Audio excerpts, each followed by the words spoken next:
Welcome everyone to the British Omani Society's webinar on Oman's economic outlook for 2026, trends, challenges and strategic opportunities. I'm Chris Breeze, the Managing Director of Ellipse Projects and former Shell Country Chair for Oman, and I'm Vice Chair of the British Omani Society. The Society aims to build on the UK and Oman's friendship and shared values to create connections, inspire cross-cultural understanding and empower the next generation to shape a shared future. The Society's main focus areas are culture, the environment, youth and business.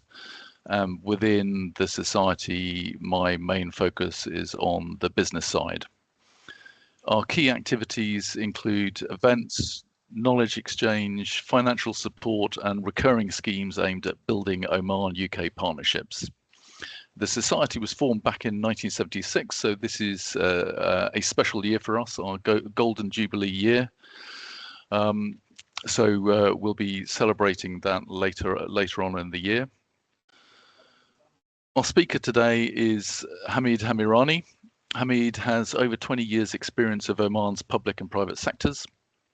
He has deep expertise in sovereign wealth funds and served for a long time as senior advisor to the Minister of Finance in Oman and was an investment committee member of the Oman Investment Fund before it merged with the SGRF to form the Oman Investment Authority. I worked with him on several PDO board subcommittees between 2014 and 2019, where I was representing Shell and he was representing the Ministry of Finance. And I've very much enjoyed collaborating closely with him again in his role leading the British Omani Society's Smart Industry Initiative. The Smart Industry Initiative is a technology transfer platform linking UK innovators with Omani industrial partners with the aim of promoting tech-enabled growth, and I think Hamid will touch on that.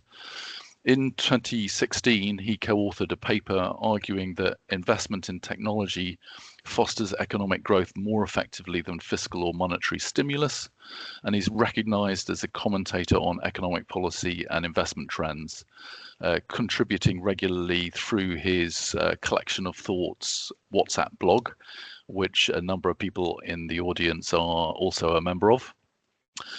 He also authored a chapter in the Global Innovation Index 2020 on sovereign wealth funds and innovation investing.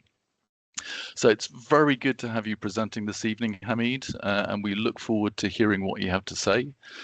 So I shall pass it over to you and give you the floor. Welcome. Thank you, Chris. Thank you, British Omani Society, for giving me this opportunity. This presentation really is going to focus primarily on what Oman has achieved, but more importantly, how Oman can then further consolidate what they've achieved in diversifying its exports. I mean, we know that contribution to the GDP of non-hydrocarbon has improved significantly, and we'll talk about it in a minute, but the fiscal revenue is still sort of 80% of fiscal revenue and fiscal earnings is still on hydrocarbon. This presentation, I have basically, I'm going to be primarily sort of using IMF report Beyond Oil, the S&P rating, which just recently happened a month ago, and my sort of discussion with a number of stakeholders in Oman that I've just recently consulted with them. And so that's what we'll be. So we'll start now. Right. So, as I explained in the introduction, that the non-hydrocarbon activities has sort of grown from 55% of the GDP in 2005 to 70% as far as the GDP is concerned. Okay. And that really sort of reflects the public investments that has been put in, the reforms and all. But I would like to draw your attention. I don't know whether you can see the chart very clearly. All of you, and then otherwise I can, because I know you will be on the laptop and mobile, so I will talk the chart through anyway. So this chart actually basically sort of talks about the composition of non-hydrogen GDP, and it compares Oman to Singapore. just as a sort of a benchmark if I use that. And on the left is the Oman composition of non-hydrocarbon GDP. And if you look from in bottom, which is dark blue and light blue, is basically the contribution from manufacture, basically in terms of mostly coming from hydrocarbon, that we have. And the manufacturing, the dark blue manufacturing is so small compared to Singapore if you go right, okay? So you're talking about manufacturing key tradable high productivity sector contributes only 8% of the non-hydrogen carbon GDP versus 21%. And that's a very important sort of thing because other trade, basically manufacturing is the one which really sort of contributes significantly in diversifying the revenue part of it. So that's the first observation I just want to sort of make in this slide. Let me go to the second slide. So here I'm talking about, again, IMF charts. So basically the first chart talks about economic complexity index. And what I mean by economic complexity index is all these different activities. If you go right at the bottom, and there are different activities, and this is a decomposition of manufacturing output, And if you look at, I've compared here Oman and Malaysia, and if you go again back to the top, Oman complexity index has remained quite low for since 1982. And if you really look at in 1982, the comparative countries that I've sort of compared, the IMF has compared is Oman, Malaysia, Mexico, and Singapore. And if you look at 1982, they were almost next to each other. And now you can see how in 2021, Oman has still remained low. And if you go to the bottom chart and you look here, you're talking about, most of the Oman are coming, 60% of the manufacturing composition is coming from refined petroleum, chemical, and metal accounts for 60% of the manufacturing. Transport is 34%, and if you look at Singapore, well diversified thing. And this is again is a important potential that Oman can sort of learn from. And basically, if I can even say not just learn, they've already got it in their 11th five-year plan, and we'll talk about that a bit later, where basically you will see what Oman is doing.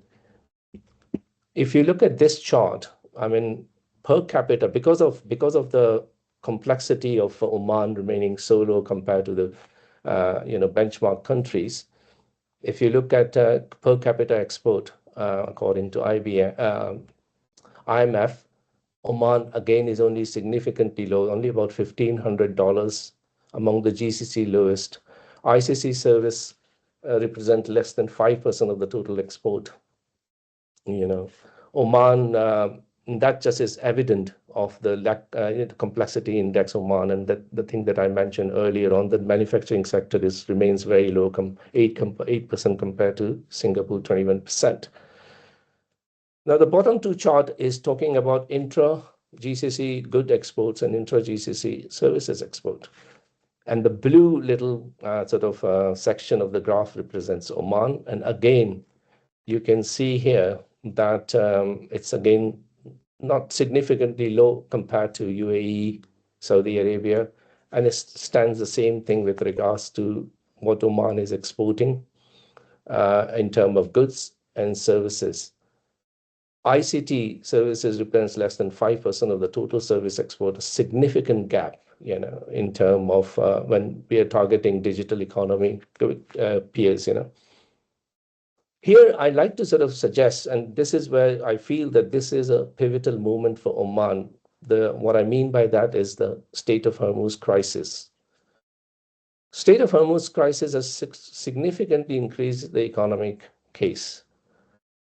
While what it does is that Oman, three significant ports, the Sohar port, the Salalah port, and the Duqm port, all are sitting out of Strait of Hormuz. So here is an opportunity of Oman to be the supply chain hub outside the Strait of Hormuz. So this is an important strategic movement for Oman to capitalize. The other thing which happened with regards to the Strait of Hormuz crisis was, we have all heard it on the radios and TVs, and that a lot of the passengers were stuck in Dubai and Abu Dhabi and other GCC airports. They traveled by road to come to Oman, and Oman air ferried them to their respective destination. And in that process, they experienced what Oman was. And again, they were very, very impressed. This is based on the interviews that I've had in preparing this presentation. The other element was, if you really look at it with regards to the attacks that Iran did, I mean, Oman, attacks were there, but were very fairly low compared to where the UAE was attacked and the other GCC countries, Bahrain, Kuwait, Saudi Arabia. This also stands tall and high for Oman, neutral policy that Oman has adopted. And here again, the investors would sort of realize that if they were investing and putting their manufacturing facilities, Oman has sort of very clearly proven, it's not just on paper anymore, that it has basically represents a very, very stable place to put your investment. And as such, if you look at it, there's an opportunity for the inter GCC good exports and services and the investors to be based in Oman.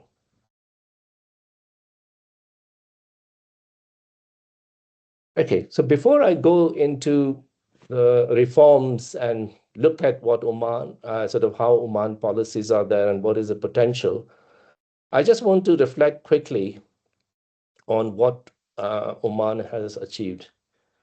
I was very fortunate, when I was in Ministry of Finance before 2020, all these initiatives of Tanfeed, which was supporting the private sector development. A lot of the people who are attending here on the presentation, you will know that how Tanfeed has contributed towards the private sector development. Tawazun, which basically focused on improving the diversification of fiscal revenue. It was in that term VAT was introduced. The focus was debt. So those infrastructure sort of soft things were already present, and these reforms are the result. The results of these reforms are the result of all this work which was carrying out midterm medium-term fiscal department was there, sovereign rating was there, IMF team was there, which was developed, within the country. So as a result, I'll just share a couple of the very important achievements. You can read it, obviously, it's all there in front of you. But one of the big one was Oman Investment Authority, and they basically introduced this 2 billion fund to really sort of invest locally and help the private sector catalyze. And what is outstanding is that while they have already sort of deployed 1.2 billion across 143 projects, with approximately 2.1 billion additional private and foreign co-investments. This is remarkable. So the 1.2 has leveraged, the investments from private sector and foreign co-investment. Another result of the divestment, I know Sultan Barthamani is in the attendee list, and I would love to hear more about it because I know he was very catalyst from OQ in the privatization of some of the major projects. What OIA did was de-invested and listed them as an IPO onto the Muscat capital market. I was part of one of them, was Sandam Power, where eventually I was a board member there. But here, what it did was, before the stock exchange Muscat market capitalization was very, very sort of low. And more importantly, it was very, very narrow. We were talking about 5 or 6 big companies that you would have liquidity in the shares to buy and trade for foreigners. And then most of them were owned by, the 9 pension funds. So the liquidity was not there. In our technical term, the free float was not there. By consolidation of pension funds, which has happened already, and listing a lot of number of companies, the Muscat market capitalization, Muscat Stock Exchange has gone up, doubled to 32 billion. in 2025, and there are projections that it will grow to 64 to 63 billion. This is very, very important. Oman at the moment, the stock exchange is listed as a frontier market, which is sort of represented by low economic and sort of markets. But with this huge sort of increase, Oman is targeting by next year to be in the emerging market index. Now that is very important, because if it goes into it then sort of, all these investors, I know there are some investors in the attendee list, they have their own investment guidelines that to what extent they can allocate money into frontier market or emerging markets. So this is an amazing achievement that we must recognize that Oman has done through OIA. One of the thing of the Hormuz crisis that I was mentioning, that Oman Air has achieved its operating profit EBITDA, for the first time. I used to work for Oman Air. I was the CFO for Oman Airport, so I know how important it was. And I think it's largely, I'm sure there are sort of, reforms introduced there as well in Oman Air, but now that people are aware of Oman, the transit passengers that they handle to take them home, I think must have contributed that as well. Governance was also good. Supreme Court appeal time is now reduced by 27%. 186 days were there to 136 days. And in innovation as well, Oman has advanced position in Global Innovation Index to reach 69th globally.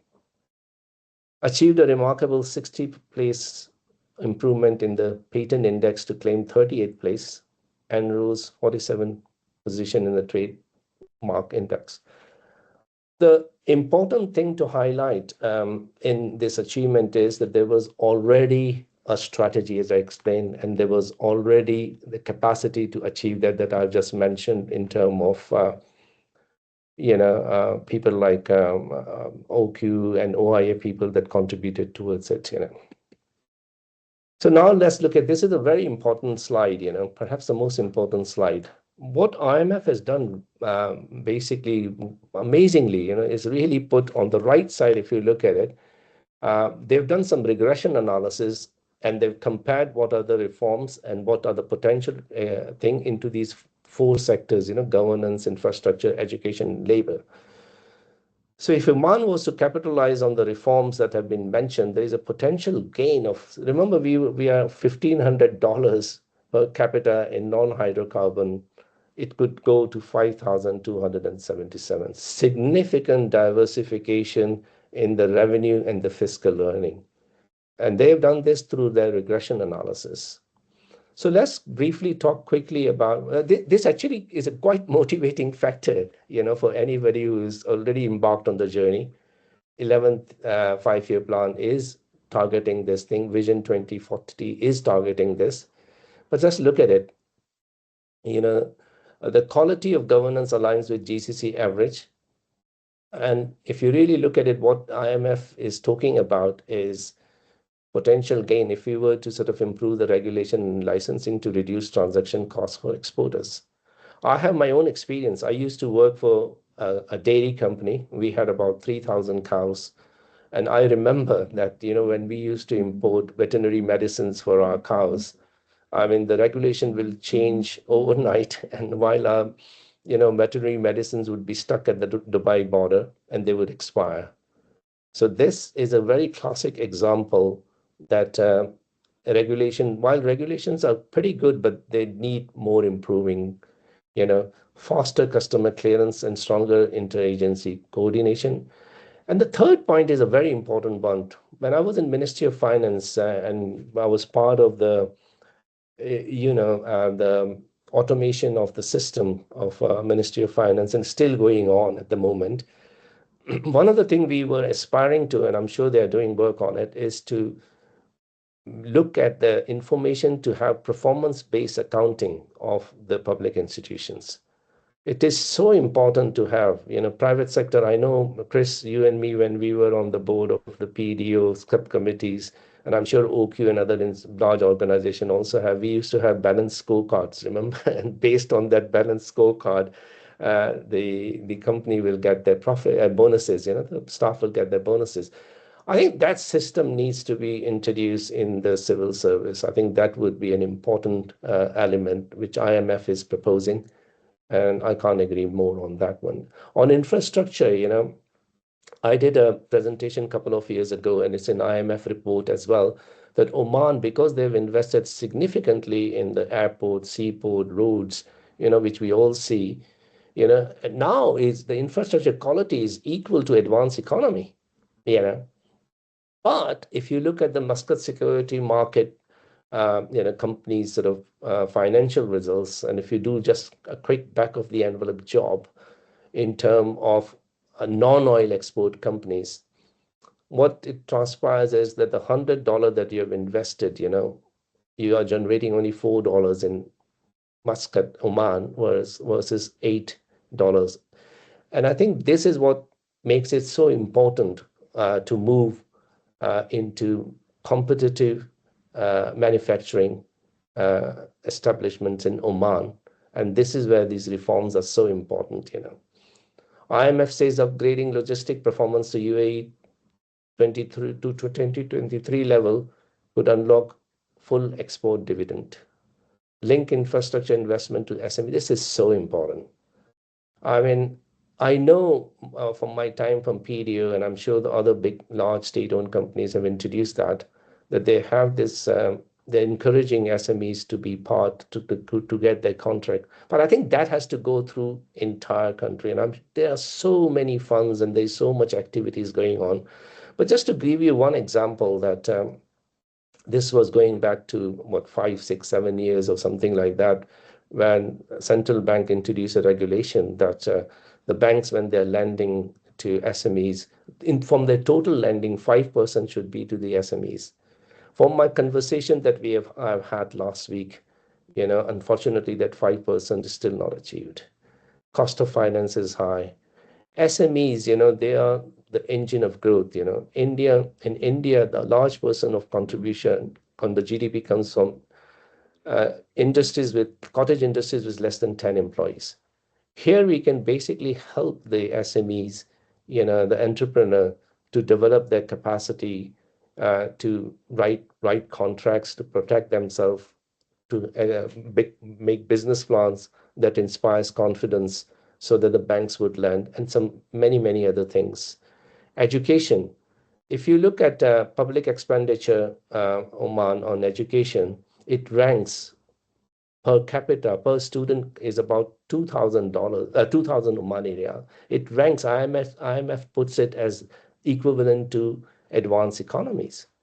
But if you look at the outcome, unfortunately, it remains low. Average years of schooling has increased from 8.3 to nearly 12 years.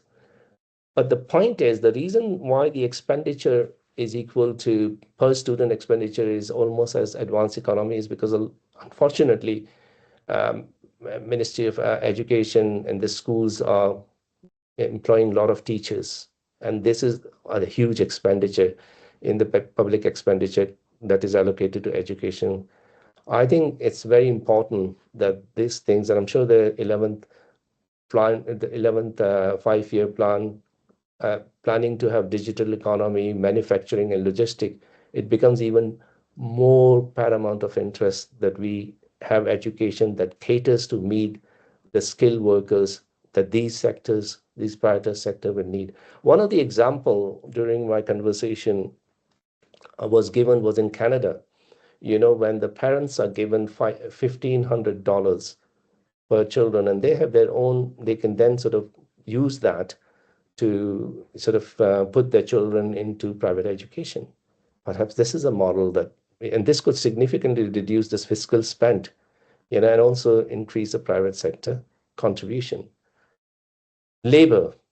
I mean, the new labor law has done phenomenally well. It's harmonized private and public conditions, introducing parent leave, this was such an important one, removal of no objection certificates. When the expatriates wants to leave from one company to another company, they always needed a no objection certificate, and they wouldn't get it. But this is an amazing positive development of the new labor law. The new labor law has also introduced safety net, which is amazing, because this is where the employment sort of need and things were paramount, but now at least we have some safety law. But I think there still remains, a gap between private and public sector. Public sector employees, get phenomenal amount of leave. They can leave at 2:30. The Omanis, and naturally, even me, if I wanted to, I would go for that job, which is giving me more money. I can leave at 2:30 and I can have a lot of leave. And I think that's not contributing. So I think that journey still has to, although the journey has begun, but has to happen. Hiring and firing is a very important element. Unfortunately, that also needs to be addressed. Female labor participation, currently 12% of female unemployment overall. That can happen through, we can help through childcare, maternity policy, and also encouraging participation of female in SMEs. The last point is such an important point. I mean, here you are in Vision 2040. We are targeting digitalization, manufacturing, all these sectors that we talked about. But unfortunately, for my conversations that I've had, unfortunately, the ban on expatriate having technology sort of experience is still there. This really directly contradicts with AI and digital economic ambitions. And if AI adoption could really also add, according to IMF on the right side, nearly about 0.5 to 1% by 2030. Okay, so this now I want to talk about something about. I know Hilal is here with us from OPAS, which is a public authority, for industrial and free trade zone. I think it's a great opportunity. We have invested 55 billion, cumulative, and into special economic zones. As I explained to you earlier, when we were looking at the GCC, Oman can have access to 16 million GCC consumers. Oman offers 30 years maximum tax exemption period. But if you look at on the left side, and this is again a very important thing that I would like the economic zone and the policy makers to think about it. And I'm sure they're thinking it is there in the 11th five-year plan, their target is there. So perhaps I'm speaking too early. But here are the two charts from which basically say global value aid chain, and there are two charts. And this is from IMF. IMF has produced this in their report. So if you look on the left side, the blue Oman, if you look at it, I think the fourth last Oman. So Oman, in terms of forward participation. Now, what is forward participation? Is basically producing raw materials or just a little bit improvement on the raw materials. So Oman is done very well compared to advanced economy and compared to emerging market, and also improved. The yellow dot was for 1990 when we were, and what it is, the blue bar is 2020. So in that term, it's done well. I know, Chris, you remember when we were in PDO committee, I joined in 2012. PDO was producing 570,000 barrels per day, oil barrel. And by the time I know when I was leaving, they had already reached 600. And from what I know now, it's about 700. And I'm sure the story remains through all the state-owned companies like OQ and others. But the interesting chart is on the right, which is backward participation. And what backward participation means, that Oman is really selling a lot of its raw material. They are not, they should really sort of try to focus on improving into finished goods. I have one simple example to illustrate that point. Oman is the largest exporter of gypsum. And in gypsum, Oman, I believe, is exporting about nearly 12 million tons of gypsum, but we are just exporting it as a raw material. But if we were to convert that into gypsum powder, by selling gypsum, you're getting roughly between $10 to $20. But if you convert it into gypsum powder, that can result into something like $40 to $60. And if you change into plaster of Paris, you can fetch $80+. And if you can change to gypsum board, you're talking about between 100 to 150. There's 20 multiples. And this is where, if you look according to the IMF chart, we are way below, you know. In fact, we haven't even moved from 1990 to 2020, and we are well below the basically emerging markets and advanced economy. So here is a thought to sort of leave, that perhaps we need to really focus on converting raw material into finished goods. Going back to the Hormuz crisis, okay, Iraq proposed 2,000 kilometers pipeline in Oman that could transfer the Duqm into the primary Arabian Sea export terminal for Iraq crude for Iraqi crude, you know.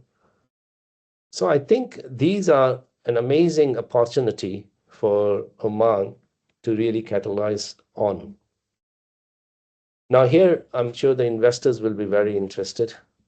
So if you look at it on the left, okay, is all these sovereign rating agencies and a couple of economic indicators. In 2021, most of our rating was quite low, but now most of them are turning, and especially S&P. I was involved in setting up the sovereign rating capacity in Ministry of Finance in early days when we were establishing debt management office, micro fiscal unit, you know, and I was extensively involved in those S&P rating sort of capacity development and discussions. And S&P is one of the most conservative, and I'm very pleased to say that we are now in investment grade, largely obviously to do with oil price improvement, which has been there. But of course, we must not take away the achievements that this has happened, you know, the micro fiscal unit, the Tawazun, all these things have really contributed to improving the VAT, you know, the taxation receipts are higher. And I think this is the most important indicator that I would like to focus on is that you know, this sovereign spread. If you see the second last one from the bottom is we used to have something like 310 basis point in 22. Now Oman is only 129 basis point below GCC average. This effectively is government borrowing rate. So if the government are borrowing at 129 BPS, this of course means that the banks are also obviously experiencing the lower cost of finance. And if the banks are experiencing the lower cost of finance, then me and you as a consumer and the businesses are also enjoying that. And that also will contribute and is contributing towards Oman exports being competitive. I want to look a little bit more detail on the S&P rating, because if you look right at the top, okay, in the orange box, this rating was sort of released on 27th March when we were 1 month well into the Iran crisis. And this really, and Oman maintaining the investment grade rating and stable rating, should demonstrate to the investors that Oman has got a structural change, you know, has a phenomenal capacity and opportunity. Really, I think this is a pivotal year where Oman can become the supply chain hub. We got phenomenal ports, you know, Sohar port and Sarala port and Duqm port. And this is what is being recognized by S&P. Oman, just being out of State of Hormuz, is claiming $50 above, you know, as when the State of Hormuz is closed to its oil. And I think this represents an amazing amount of fiscal earning that can really be channeled to encouraging the private sector participation, because really government should not be all the time doing it. There's only a limited time, you know, that you could do. Eventually, the private sector needs to take on these things, and exports diversification that I'm talking about, and the IMF have highlighted. I mean, if you look at it, liquid on the right side, you know, fiscal buffer, liquid government assets, now represents 40% of the GDP, gross foreign exchange reserves, 20% of the GDP.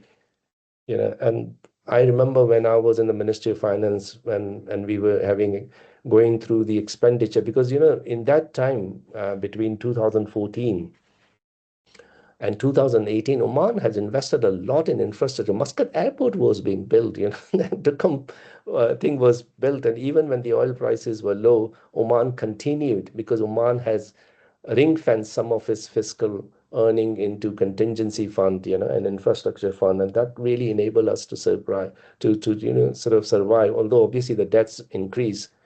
But at the same time, if you remember, I said earlier on that IMF recognized that our infrastructure is like top advanced economy thing.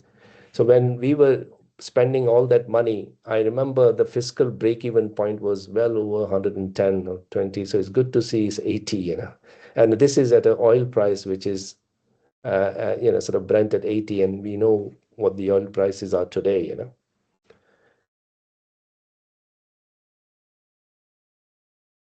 Just have a very quick look on the 11th year plan. Remember I said that all that IMF is talking about, that potential gain.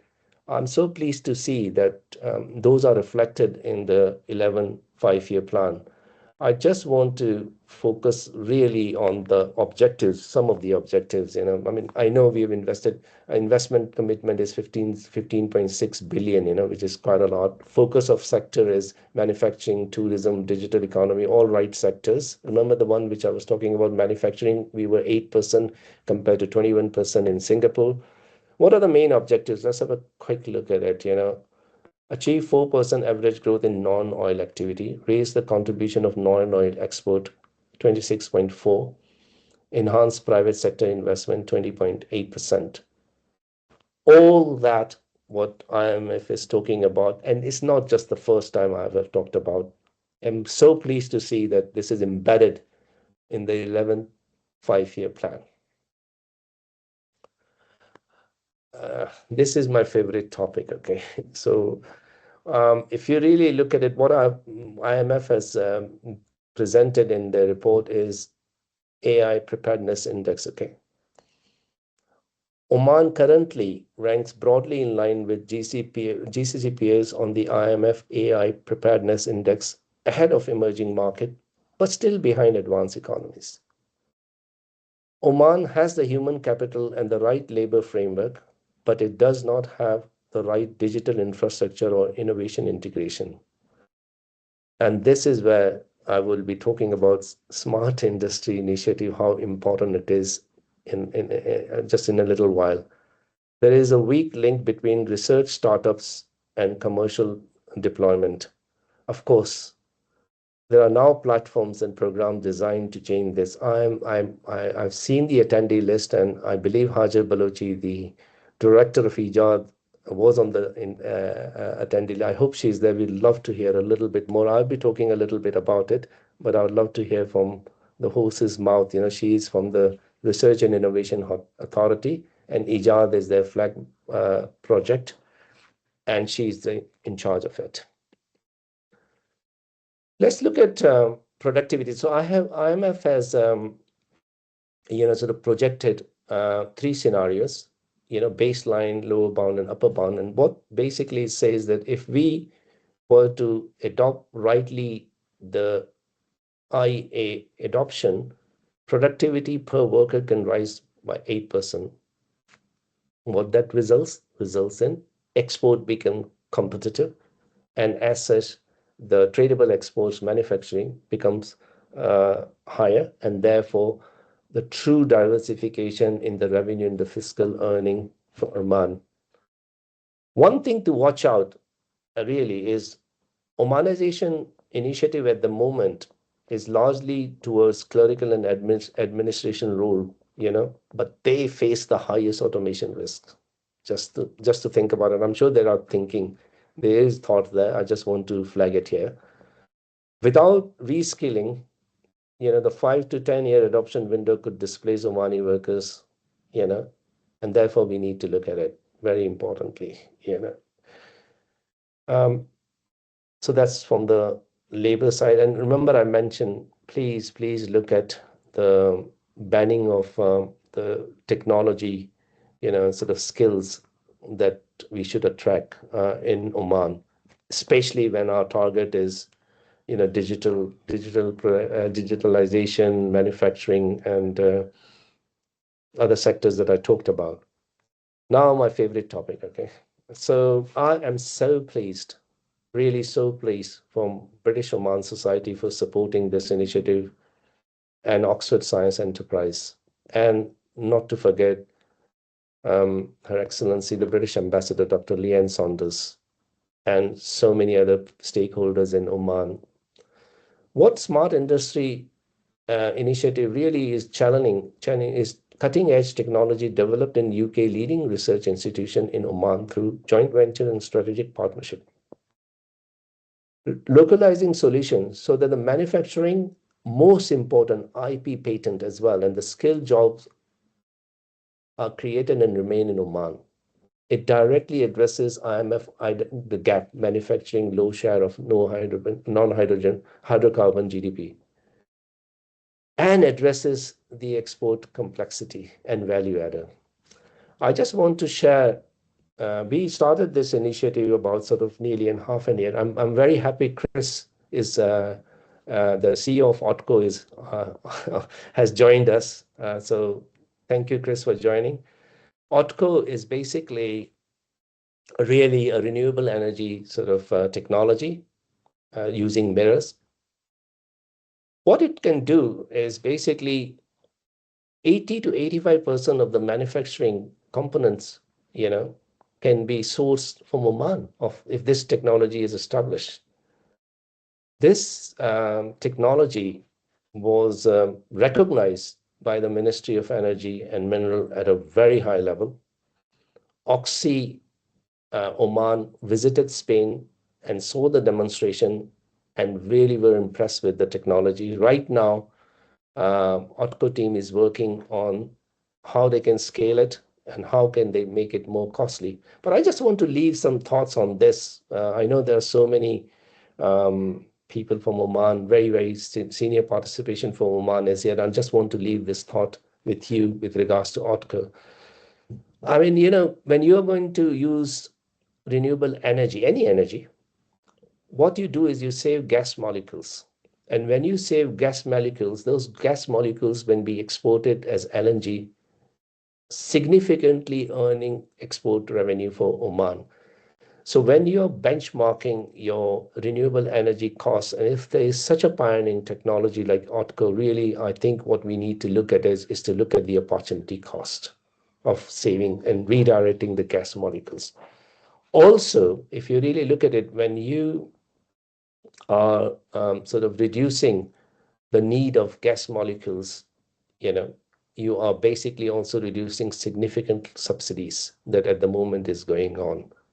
And I'm sure with the inflation going 3.4% recently, I mean, I'm sorry, I could say that the subsidy will probably likely to increase, although I'm not in position to really talk more on that. Likewise, if you really look at it, Oxford Flow, which is another technology coming of OSC, Oxford Science. That valve, okay, this valve can take oil, gas, and water, and it can reduce the operating cost by 85% with zero fugitive emission. And Chris, you know what fugitive emissions are there more than me. It is at the moment, BP International is invested in Oxford Flow. BP International is buying these valves. ADNOC is buying these valves. At the moment, Oxford Flow is in talk with OQ Gas Network. BP Oman has almost indicated that they will be buying this because their mother and father, BP International, is buying it. Al-Nama Water is looking at it. Archangel. This is phenomenal. This is the first ground receiving equipment technology that is based on laser. Just imagine with that, because at the moment it's radio frequency. UK Department of Defense has already sort of using one of the unit, and it can significantly increase the data transfer, the resolution, all that. And I'm so pleased to say that Omantel has signed an MOU with Archangel, and it can significantly improve the quality of data, i.e. high resolution transfer for Oman. And if you know, Oman is strategic located. Oman, it's got 32 sea cables, and these equipments can talk to each other. So that means you really, first of all, if God forbid anything happens with these undersea cable, here is a contingent technology ready for Oman to have undisturbed communication and sort of connectivity. And from what I know, that Oman, through their 32 cables, connect to 200 cities. So this is a humongous opportunity with regards to. So what I wanted to demonstrate here is we are not talking now basically something on theory. This is happening. This is happening now, through the Smart Industry Initiative. What are the very important features of Smart Industry Initiative is co-ownership. Oman retains IP, preventing import trap where profits and jobs are leave. Remember, we talked about it earlier. Manufacturing and distribution partners ready to set up local manufacturing and distribution hub, creating exports and job. Local sourcing, so much in-country value is coming out. Local components sourcing, SME suppliers reduces economic leakages, because if you remember, I mentioned about OTCO that 80 to 85% of it can be locally sourced. That sort of reduces economic leakages, reduces the burden on foreign exchange, skill transfer. The jobs now, if OTCO, Oxford Flow, and all this Archangel comes in, you're giving Omanis very skilled, high skill jobs here. And this is all aligned with the 2040 vision. And we are almost at the end. Okay, these are just last two slides. Okay, so if anybody is worried about it, just to let you know, but this is again a very, very important slide. Remember, I said to you that Oman has worked phenomenally in terms of creating the infrastructure. I'm so pleased to see that Research and Innovation Authority has now become a separate, authority in itself. SII is not a parallel system. It is designed to integrate with strengthen innovation architecture that Oman has already built. The diagram below shows that how SII add missing layer that connect Oman domestic research base to international companies. This is an amazing thing, with regards to Research and Innovation Authority funds 475 research projects a year. IJAD has 95 industrial challenges and completed 55 joint academic industrial projects.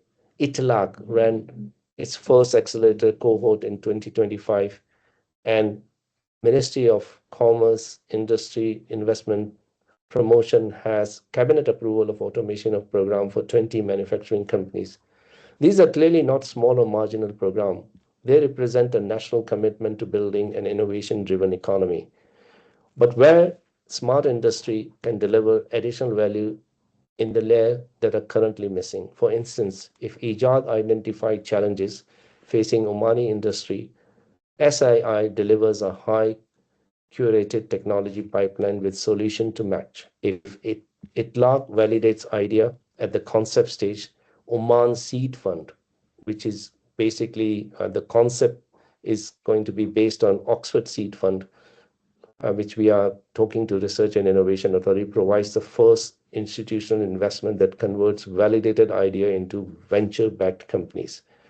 In this way, smart industry isn't bringing foreign technology into Oman. It is connecting what Oman has already built to global deep tech ecosystem in a way that ensures IP and job stays in Oman.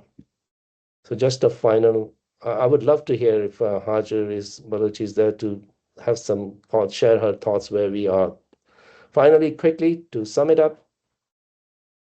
So let's look at it from investor points. Oman offers macroeconomic stability, improving credit fundamentals, and clear policy directions towards diversification. Combined with its strategic geography and strong infrastructure, this makes Oman a reliable and a strong long-term partner.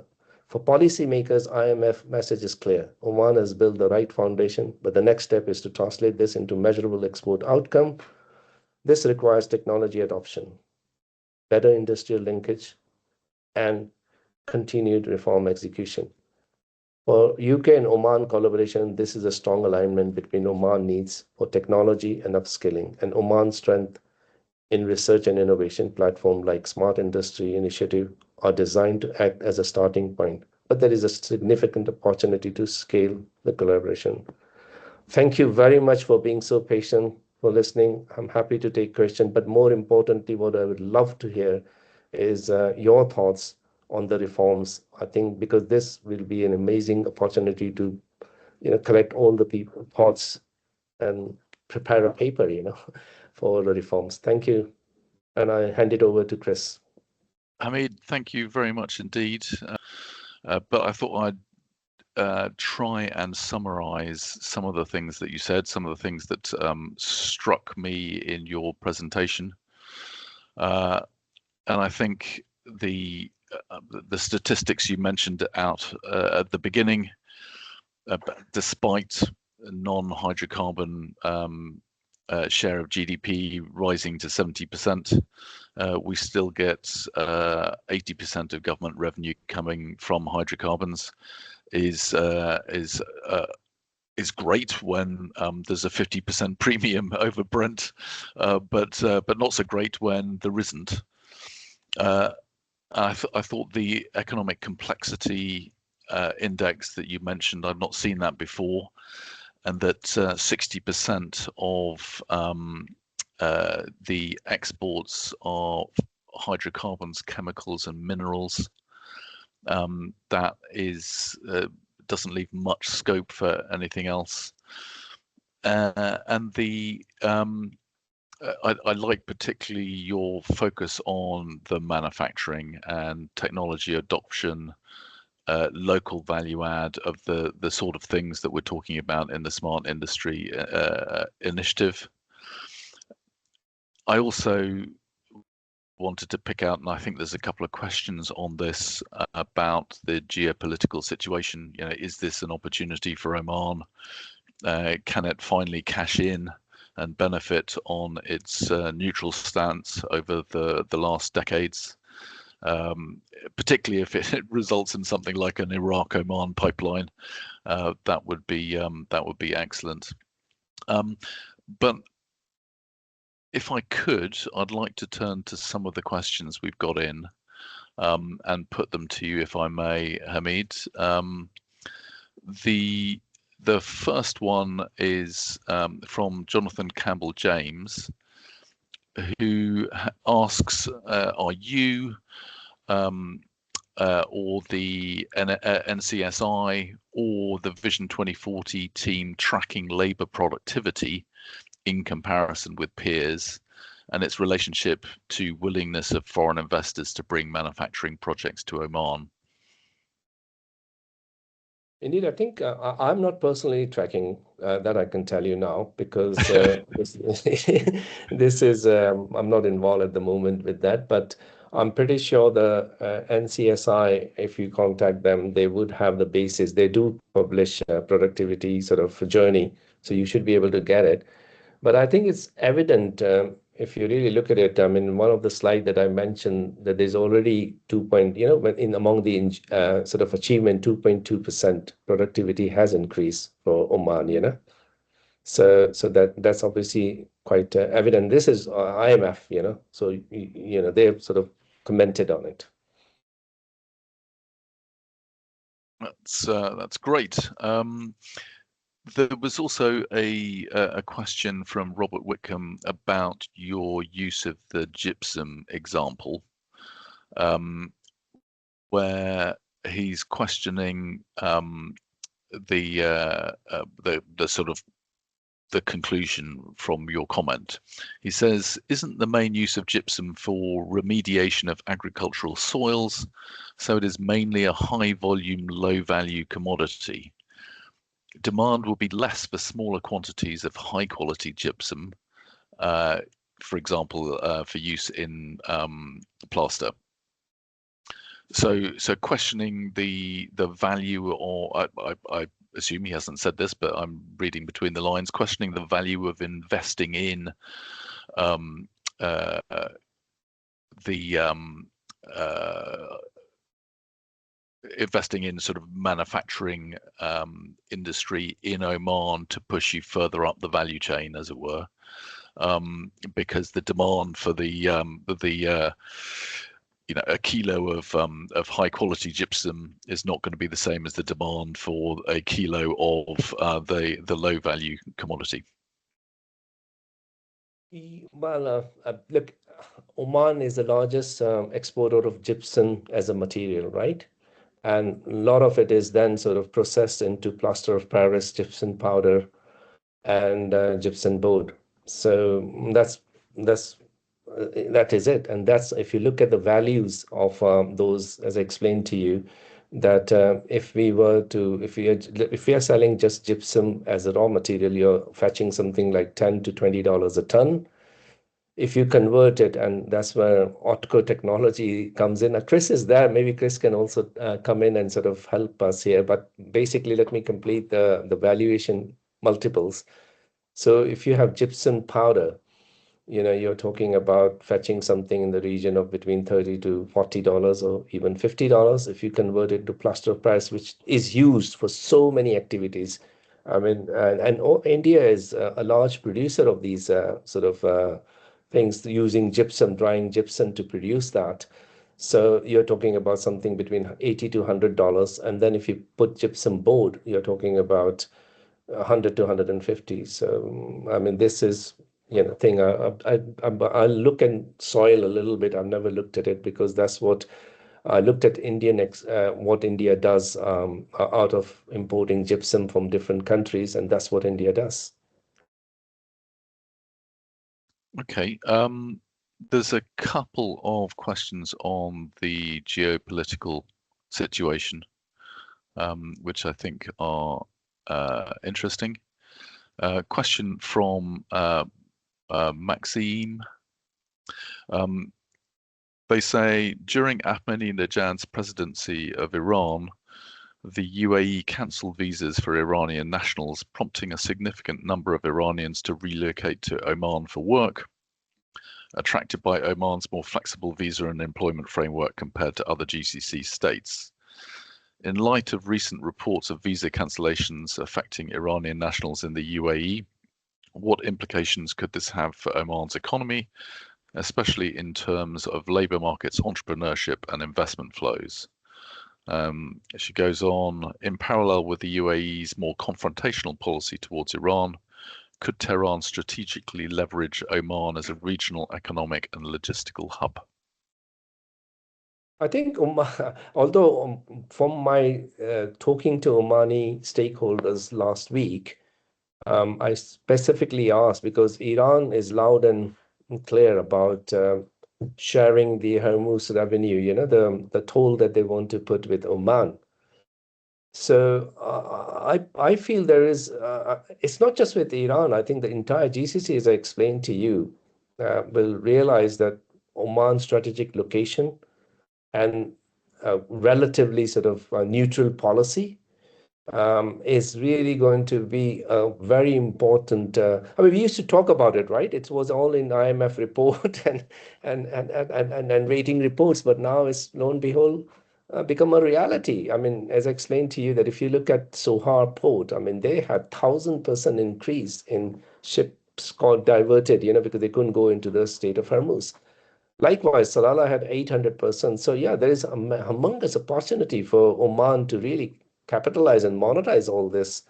And I don't want to make it just, I mean, sort of specific to Iran. I think Oman should really continue to play neutral policy and really sort of help, with regards to being the supply chain, sort of hub, and also connectivity, as I explained to you, with the pipelines. I think they will materialize. I know people are talking about, okay, Iraq, but I think this is a wake-up call, which people have got. So I would think that Oman is in a very good, and that is evident from S&P rating. I mean, just imagine, they've said it, not me, so I think, yeah, Oman will definitely benefit from this, and all we got to make sure, the only risk I have, and I think there is some other people here as well. I was just looking at the participantship, and they might want to talk about it. But if you look at it, what can Oman can have exposed to, if I look at the risk loudly and clearly, is that God forbid, if there is a nuclear leak radiation thing, then of course Oman is going to suffer. I mean, we'll have consequences. If there is an oil tanker leak, big one, if we have some attack, and then that could really sort of risk our desalination plants, because obviously we are facing right, in front of the thing. So those are the risks for sure, but I don't think Oman will have any direct confrontation, which Oman will never have, because they've always maintained their policy, So I hope that addresses the question. Yeah, there's an interesting sort of pushback against the 80% figure of revenue from hydrocarbons. This is from Yusuf Siddiqui. Is the 80% figure a structural failure or a misleading metric? He asks. If new sectors, and it's more of a comment than a question, if new sectors are deliberately undertaxed while oil and gas is highly taxed to attract investment, the revenue share may say less about diversification progress than about fiscal architecture. But if the social contract, subsidies, public sector employment, low taxation, is suppressing the very private sector conditions needed to generate taxable non-oil income, then the model itself is the constraint rather than the metric. Which problem are we actually looking at? Is the next question. It's a good question, Yusuf. Good to hear from you. I mean, Chris, if you remember, Yusuf was with us on the board finance committee, so it's good that he's quite involved. Look, I mean, this is where the reforms are coming. I mean, if you look at it, I talked about the labor reforms, and narrowing the gap between public sector and private sector, very important sort of thing. Increasing the what you call manufacturing sector is very important. Now, in terms of 80%, it's largely because of the oil prices, being so high, that has an effect. And of course, Oman has significantly increased its oil production than few years back, when we were in that sort of those committees. There is that. And of course, Oman has also sort of introduced petroleum subsidies removal. I did that paper, and I remember that what used to, unfortunately, that has gone back to the same thing now. But, there used to be a lot of people who were just buying, this, what was it, N95 and N91, whereas 90% of the cars can use N91, and there was hardly any price difference between N95 and so I think that's gone. I believe that when personal taxation comes, which I believe is a very important element, not just for the tax revenue, but more importantly, it will create a database which will enable Oman to target subsidies to the vulnerable, sort of community. And I think Oman labor law has introduced this safety nets as well. So I think you're right, Yusuf, in terms of highlighting this, and this is the essence of this presentation, really. And this is basically what IMF has talked about in its Beyond Oil sort of report, where it talks about where the non-manufacturing sector where the manufacturing industry has to become competitive. And there are two elements of being competitive. One is technology, and that's what I was talking about, smart industry. I gave an example, just to give you an example, that if Oxford flow can reduce 85%. I mean, I didn't mention Hisata. Hisata was there. I mean, Hisata is an electrolyzer company which can produce grease, which can help produce green hydrogen. I mean, that's the first company which sort of is producing the electrolyzer at 20% less cost. And just imagine the 20% less power. So that enhances the productivity, that enhances the competitiveness. If those factors comes in through competitiveness, through labor productivity, it will transfer into Oman becoming competitive. Hormuz factor will come in very clearly. Sovereign sort of ratings have come. All this will contribute towards hopefully achieving, and I'm pretty confident that we'll achieve the 11th plan. I mean, you saw that private sector contribution they're targeting is 28%, which is quite high, yeah. So I So, hope that will. So this was the purpose of this presentation. so touching on that competitiveness, there's Excellent. another comment from Jonathan Campbell James, who says the IT field is attractive to Omanis, reflected in the reservation of jobs in this sector. But does the quality of output compare well with peers or competitors? Brackets, I'm not sure what a suitable metric for this might be, but one is needed. And I would add to that Omanization of specific jobs can be really helpful. An example of that is the taxi drivers in decades gone past. But taxi drivers is not an exportable commodity. And you don't need, as a taxi driver, to compete with you do very indirectly need to compete with the taxi drivers in Dubai, but it's not a direct competition. Whereas in IT, if you ring fence IT jobs for Omanis, the long-term impact of that, to my mind, is to make the IT sector in Oman not open to the competition from elsewhere in the world, and therefore ultimately not competitive. I don't know if you agree with that, but I think that's what Jonathan Campbell Jones is saying, and that's certainly my impression. Oh, you're gone on mute, Hamid. I think you were sneezing. Sorry, I was sneezing. Sorry. No, thank you, Jonathan, for raising this point.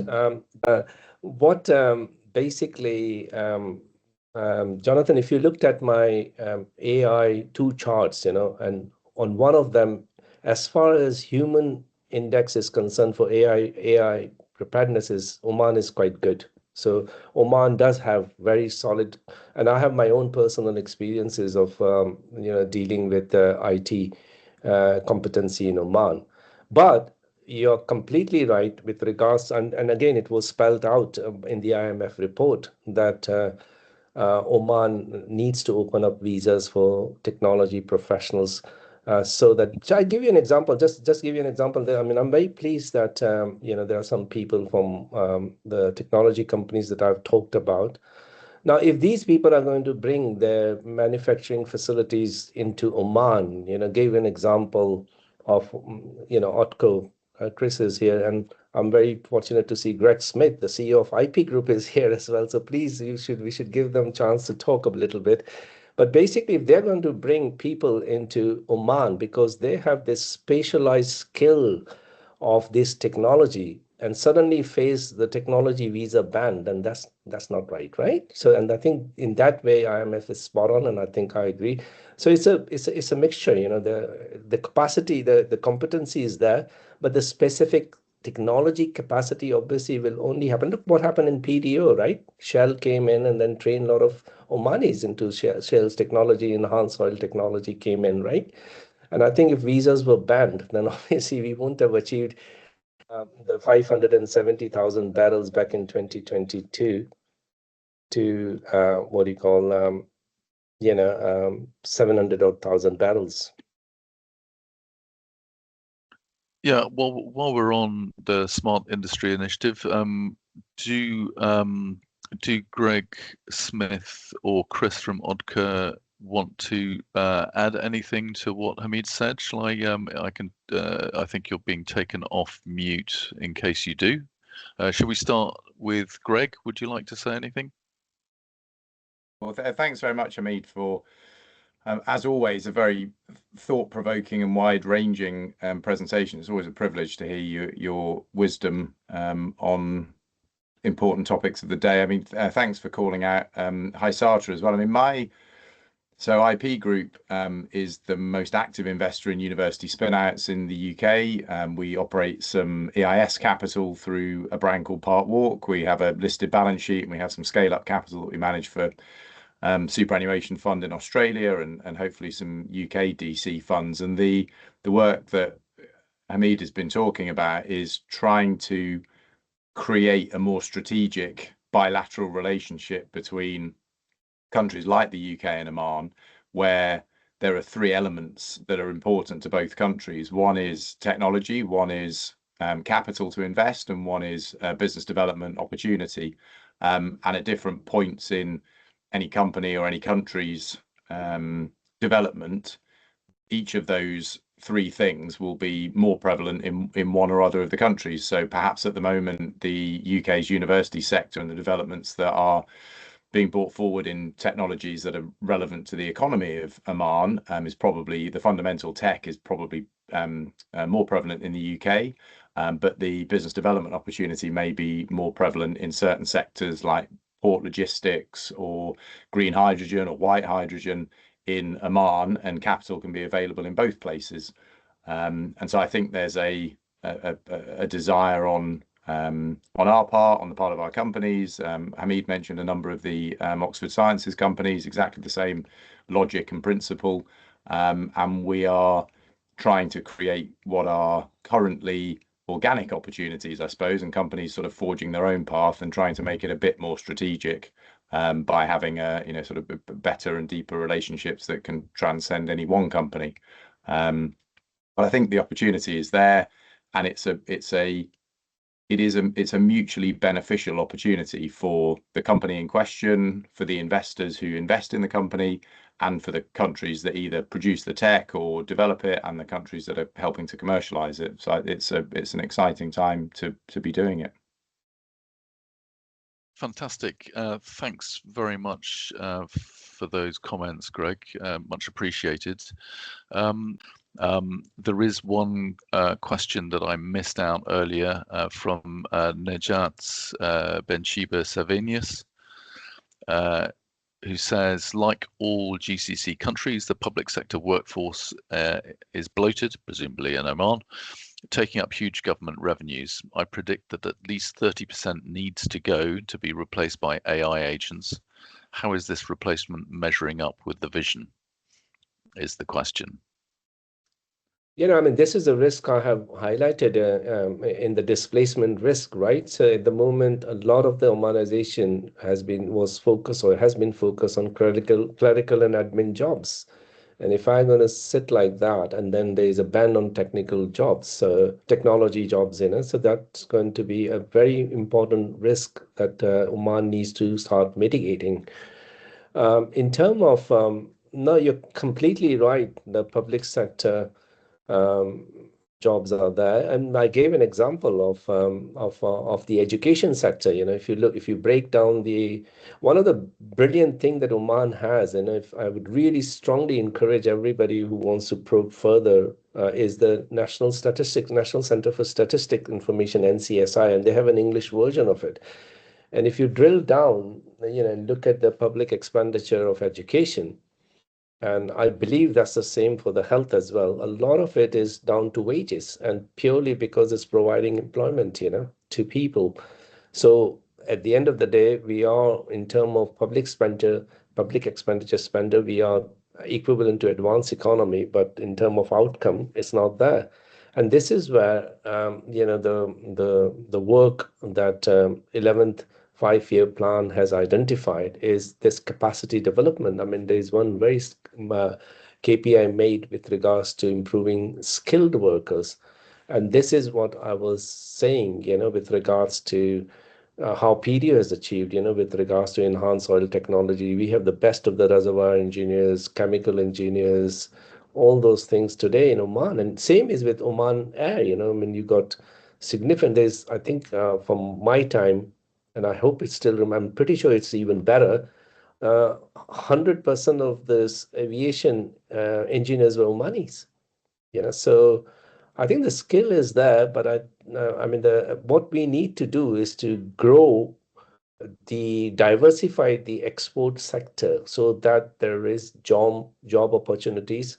And again, I'm very pleased to see that the 11th 5-year plan sort of addresses and puts it as a challenge.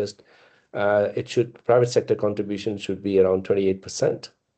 And why I get confident about that, people will say you plan, because if you really look at in the achievement with regards to Vision 2040 for this 5 years, was 74%. So there was good achievement as well. So I believe there's intention is there, and what we have highlighted is some of the areas that they need to focus. And I'm sorry I keep on repeating that smart industry is such an important element, because if you have people like Hisata, Oxford Flow, Otco, Archangel, if they bring in, think about the amount of skilled jobs that will be created in Oman, and that's where the private sector contribution will go. So at the moment, we are transitioning through public sector into private sector. That's what I would put in. If you look at it, private sector jobs have increased. IMF in his report is saying it, and I highlighted it in my presentation.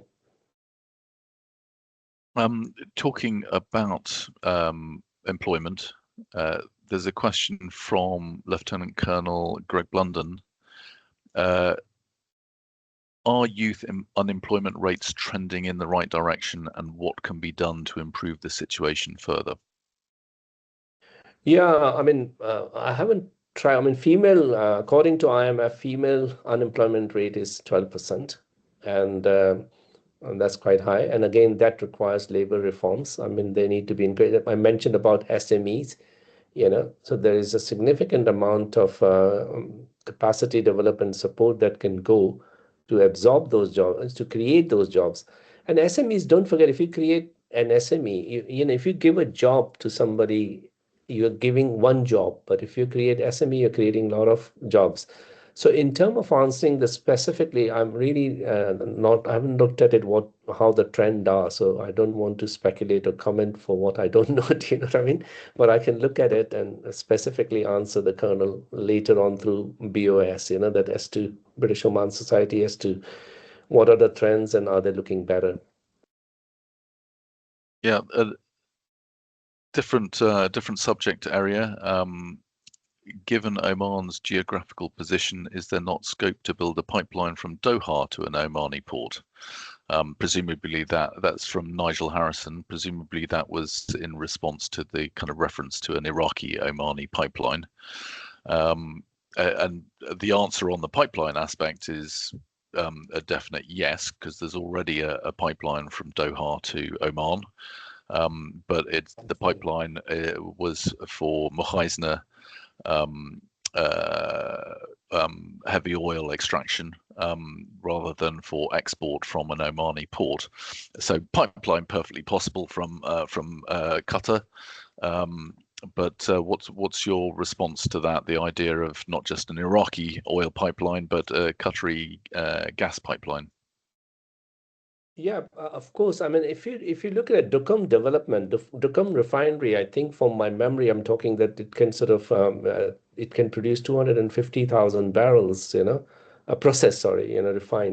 And one of the strategic condition was to put a pipeline between Saudi Arabia, and Duqm. So, and this is a joint investment of Kuwait and Oman. So, yeah, absolutely. Duqm is created for Duqm has got the facility that was hit, the Duqm storage was hit, So storage is there, So yeah, absolutely. The infrastructure is there. I'm not sure whether Sultan is here or not, because I'm sure he could have expanded a little bit more on that because he was quite involved in that project as well. But yeah, I mean, to answer the question, absolutely, because Duqm strategy, I was involved when back in 2010, 9, when the Duqm steering committee was led by my boss, His Excellency Darwish Al-Balochi, who eventually became the finance minister. And yeah, no, absolutely, it was on the card, that the pipeline export should come, and Duqm will serve that.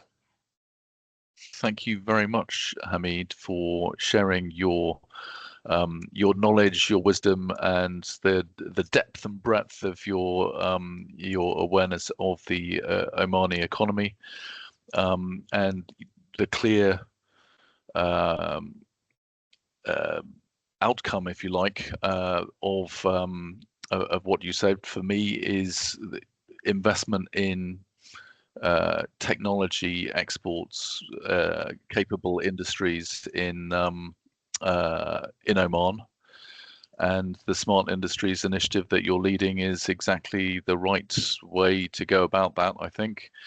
The take up for that is patchy, but somebody once told me that the only thing you do quickly in this part of the world is mess up, and that everything else takes time.